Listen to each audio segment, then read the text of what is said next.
Chapter 23. Elizabeth was sitting with her mother and sisters, reflecting on what she had heard, and doubting whether she was authorized to mention it, when Sir William Lucas himself appeared, sent by his daughter to announce her engagement to the family. With many compliments to them and much self-gratulation on the prospect of a connection between the houses, he unfolded the matter to an audience not merely wondering, but incredulous. For Mrs. Bennet, with more perseverance than politeness, protested he must be entirely mistaken, and Lydia, always unguarded and often uncivil, boisterously exclaimed, "Good Lord, Sir William, how can you tell such a story? Do you not know that Mr. Collins wants to marry Lizzie?"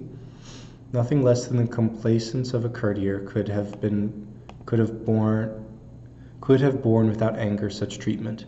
But Sir William's good breeding carried him through it all, and though he begged leave to be positive as to the truth of his information, he listened to all their impertinence with the most forbearing courtesy. Elizabeth, feeling it incumbent on her to relieve him from so unpleasant a situation, now put herself forward to confirm his account by mentioning her prior knowledge of it from Charlotte herself, and endeavored to put a stop to the exclamation of her mother and sisters by the earnestness of her congratulations to Sir William, in which she was readily joined by Jane, and by making a variety of remarks on the happiness that might be expected from the match, the excellent character of Mr. Collins, and the convenient distance of Hunsford from London. Mrs. Bennet was in fact too much overpowered to say a great deal while Sir William remained, but no sooner had he left than her feelings found a rapid vent. In the first place, she persisted in disbelieving the whole of the matter. Secondly, she was very sure that Mr. Collins had been taken in. Thirdly, she trusted that they would never be happy together, and fourthly, that the match might be broken off. Two inferences, however, were plainly deduced from the whole: one, that Elizabeth was the real cause of the mischief, and the other, that she herself had been barbarously misused by them all. And on these 2 points she principally dwelt during the rest of the day. Nothing could console and nothing could appease her, nor did that day wear out her resentment. A week elapsed before she could see Elizabeth without scolding her. A month passed away before she could speak to Sir William or Lady Lucas without being rude, and many months were gone before she could at all forgive their daughter.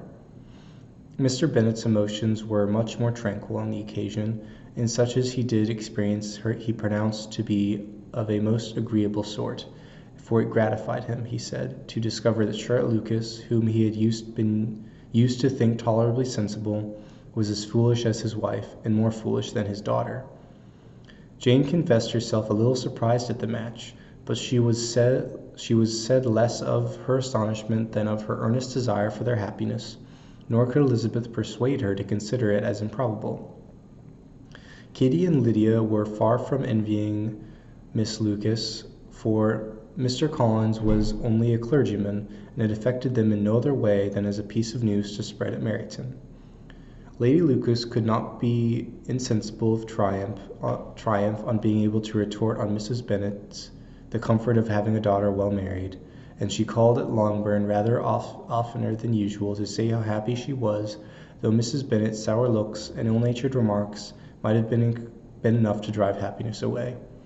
Between Elizabeth and Charlotte there was a restraint which kept them mutually silent on the subject, and Elizabeth felt persuaded that no real confidence could ever subsist between them again.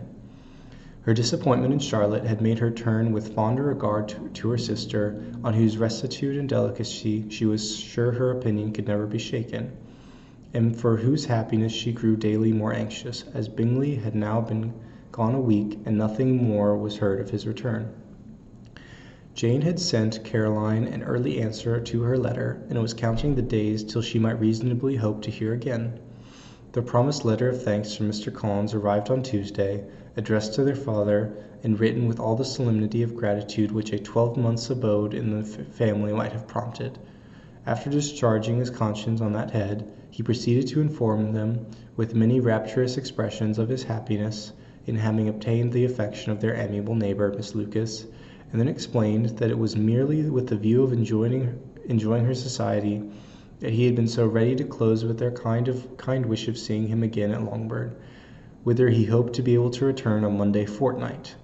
For Lady Catherine, he added, so heartily approved his marriage that she wished it to take place as soon as possible, which he trusted would be an unanswerable argument with his amiable Charlotte to name an early day for making him the happiest of men. Mr. Collins' return to Hertfordshire was no longer a matter of pleasure to Mrs. Bennet. On the contrary, she was as much disposed to complain of it as her husband. It was very strange that he should come to Longbourn instead of to Lucas Lodge. It was also very inconvenient and exceedingly troublesome. She hated having visitors in the house while her health was so indifferent, and lovers were of all people the most disagreeable. Such were the gentle murmurs of Mrs. Bennet, and they gave way only to the greater distress of Mr. Bingley's continued absence. Neither Jane nor Elizabeth were comfortable on this subject. Day after day passed without bringing any other tidings of him than the report which shortly prevailed in Meryton of his coming no more to Netherfield the whole winter. A report which highly incensed Mrs. Bennet, and which she never failed to contradict as a most scandalous falsehood. Even Elizabeth began to fear, not that Bingley was indifferent, but that his sisters would be successful in keeping him away. Unwilling as such she was to admit an idea so destructive of Jane's happiness, and so dishonourable to the stability of her lover, she could not prevent its frequently occurring. The united efforts of his two unfeeling sisters, and of his overpowering friend, assisted by the attractions of Miss Darcy and the amusements of London, might be too much. She feared for the strength of his attachment. As for Jane, her anxiety under this suspense was, of course, more painful than Elizabeth's. But whatever she felt she was desirous of concealing, and between herself and Elizabeth, therefore, the subject was never alluded to. But as no such delicacy restrained her mother, an hour seldom passed in which she did not talk of Bingley, express her impatience for his arrival, or even require Jane to confess that if he did not come back, she would think of herself very ill-used. It needed all Jane's steady mildness to bear these attacks with tolerable tranquillity. Mr. Collins returned most punctually on Monday fortnight, but his reception at Longbourn was not quite so gracious as it had been on his first introduction. He was too happy, however, to need much attention, and luckily for the others, the business of love-making relieved them of a great deal of his company. The chief of every day was spent by him at Lucas Lodge, and he sometimes returned to Longbourn only in time to make an apology for his absence before the family went to bed. Mrs. Bennet was really in a most pitiable state. The very mention of anything concerning the match threw her into an agony of ill humour, and wherever she went she was sure of hearing it talked of. The sight of Miss Lucas was odious to her. As her successor in that house, she regarded her with jealous abhorrence. Whenever Charlotte came to see them, she concluded her to be anticipating the hour of possession, and whenever she spoke in a low voice to Mr. Collins, was convinced that they were talking of the Longbourn estate, and resolving to turn herself and her daughters out of the house as soon as Mr. Bennet were dead. She complained bitterly of all this to her husband. Indeed, Mr. Bennet, said she, it is very hard to think that Charlotte Lucas should ever be mistress of this house, that I should be forced to make way for her, and live to see her take her place in it. My dear, do not give way to such gloomy thoughts. Let us hope for better things. Let us flatter ourselves that I may be the survivor. This was not very consoling to Mrs. Bennet, and therefore, instead of making any answer, she went on as before. I cannot bear to think that they should have all this estate. It is not for the entail. I should not mind it. If it was not for the entail, I should not mind it. What should you not mind? What should not you mind? I should not mind anything at all.